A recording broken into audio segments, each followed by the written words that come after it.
First question here is, the number of people that are living with, some form of metabolic dysfunction has increased exponentially over the past 30 years. Can you shed a little bit of light here on the reasons behind this tremendous increase in obesity and type 2 diabetes in particular? It's pretty scary, actually. This is a very weighty topic, isn't it? Absolutely. As the obesity has really increased dramatically since 1975, we've also seen a parallel change, an increase in diabetes. As a matter of fact, in 1994, we had about 4%, and then every 5 years it would increase 2% more, 2% more, 2% more. Today, it's more than 12% of the American adults are diabetic. We have seen particularly an increase in the population over 65 years of age. The increase there has been over 300% in diabetes alone in the last 20 years. And diabetes, the rates are increasing, doubling every 15 years. And the question is why? Well, some of us have some pretty distinctive impressions that it must relate to the change in the diet that has taken place beginning in the 1970s, 1980s. What happened then is that we changed from slow food to fast food. We changed from eating at home to eating out. We no longer would eat potatoes, but we would shift to potato chips, from corn to corn chips, from beans to burgers, from grains to Oreos, and from water, we shifted to soda pops. And we were lean then, and now we are large. And so whenever you have this kind of a situation where you have a diet that is promoting obesity, overweight, you also have to worry about diabetes, because that's a very, very direct correlation right there. So I think what you're describing there is what some people call the standard American diet. So what is the relationship between the standard American diet and type 2 diabetes? Well, the correlation is a very strong one. Let me just give you some international comparisons.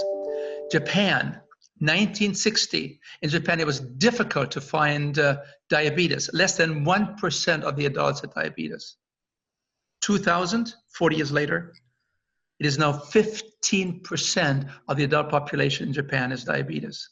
What has changed in Japan during those 40 years?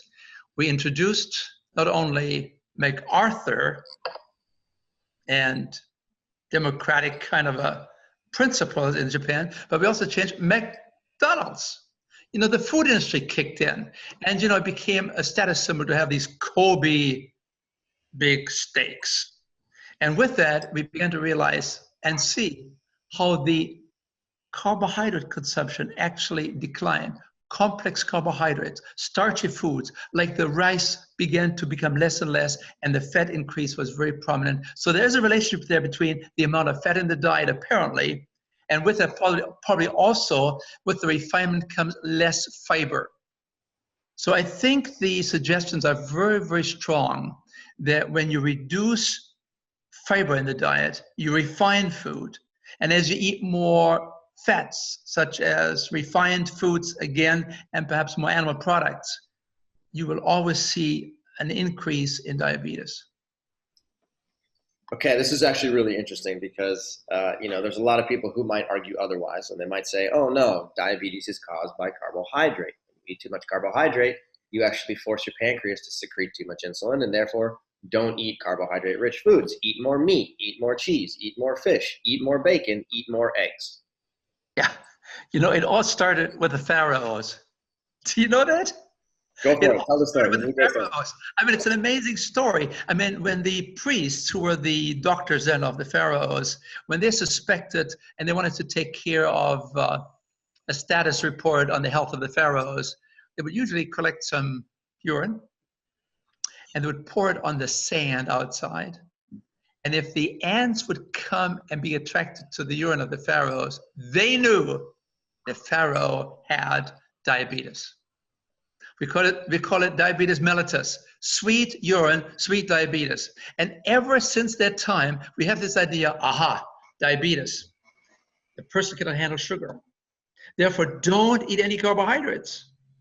Now, you know, when it comes to carbohydrates, as scientists, we distinguish between complex and simple carbohydrates, between starch and between sugars. But moreover, as scientists, we also begin to make a distinction between refined complex carbohydrates and unrefined, naturally occurring complex carbohydrates.